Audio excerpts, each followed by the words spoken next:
दोस्तों नमस्ते।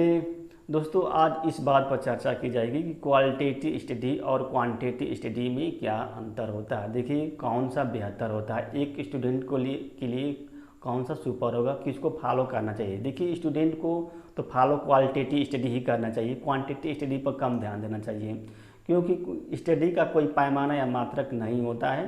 देखिए बहुत से स्टूडेंट होते हैं कम समय में ज़्यादा अचीवमेंट हासिल कर लेते हैं, और वहीं बहुत से ऐसे स्टूडेंट होते हैं जो कई घंटों पढ़ने के बाद भी क्या अचीवमेंट हासिल नहीं कर पाते, यानी उनको समझ नहीं आता है। तो फिर उस पढ़ाई का कोई विशेष मतलब नहीं निकलता है। इसे कहा जाता है कि जितना जो बचाया सो कमाया, यानी कि जो आप कमा रहे हैं अगर बचा रहे हैं, समझिए कि अब आपने अर्निंग किया है, आपने कमाया लेकिन बचा नहीं पाए, तो फिर उस कमाई का कोई मतलब नहीं निकला, कोई अर्निंग, उस अर्निंग का कोई मतलब नहीं निकला।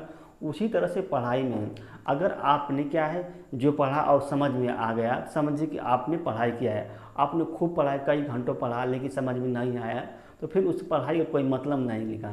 तो इसके पीछे लॉजिक क्या होता है, तर्क क्या होता है, एक स्टूडेंट कम समय में क्यों इतना अचीवमेंट हासिल कर लेता है और दूसरा स्टूडेंट ये ऐसा है कि वो बहुत अधिक समय लगाता है फिर भी अचीवमेंट हासिल नहीं कर पाता है।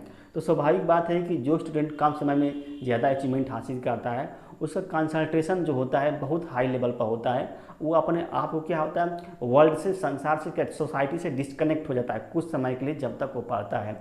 वहीं जो दूसरा स्टूडेंट होता है जो अचीवमेंट में हासिल नहीं कर पाता है, यानी कि वो घंटों में अपनी पढ़ाई को गिनती करता है, तो उसका मेंटल स्टेटस बहुत लो हो जाता है, यानी कि कंसंट्रेशन वो बना नहीं पाता है, दुनिया भर की समस्याओं में क्या होता है उलझा रहता है। इसलिए क्या है वो जो भी चीज़ पढ़ता है वो समझ में नहीं आता है, बल्कि वो क्या है उसका मस्तिष्क जो कहीं और चीज़ों में क्या इंगेज होता है।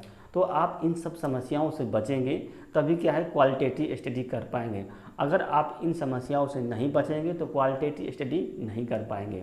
इसलिए आपको भरसक ये प्रयास करना चाहिए कि जब जो भी चीज़ पढ़ रहे हैं उस कुछ समय तक के लिए आप क्या है डिस्कनेक्ट हो जाइए, सब समस्याओं को क्या है दूसरी जगह रख दीजिए, फिर ओनली वन आप और पुस्तक दोनों के बीच संबंध होना चाहिए, उसमें तीसरा व्यक्ति का इंटरफेयर नहीं होना चाहिए। अगर तीसरा व्यक्ति जहाँ इंटरफेयर किया, यानी कि जो भी समस्याएं इंटरफेयर की, तो फिर आपकी पढ़ाई क्या है डिसरप्ट हो जाएगी, प्रभावित हो जाएगी, और जो भी अचीवमेंट हासिल कर पाएंगे वो ज़्यादा नहीं हो पाएगा, और आप समस्याओं से वीक हो जाएंगे, पिछड़ जाएंगे और सफलता नहीं मिल पाएगी। इसीलिए क्या है आप जब भी पढ़ें आप कंसंट्रेशन से हाई कर लीजिए, एकदम मुक्त हो जाइए, अपने आप को क्या है उसमें मर्ज कर दीजिए, मिला दीजिए जो भी चीज़ पढ़ रहे हैं, तो आपको देखो बहुत आसानी से, बहुत तेज़ी से वो चीज़ समझ में आएगी। अगर आप अपने को नहीं मर्ज कर पा रहे हैं उस कॉन्सेप्ट में, उस विचारधारा में जो चीज़ पढ़ रहे हैं, तो फिर समस्या तो आपको आएगी, वो बहुत कम समझ में आएगा।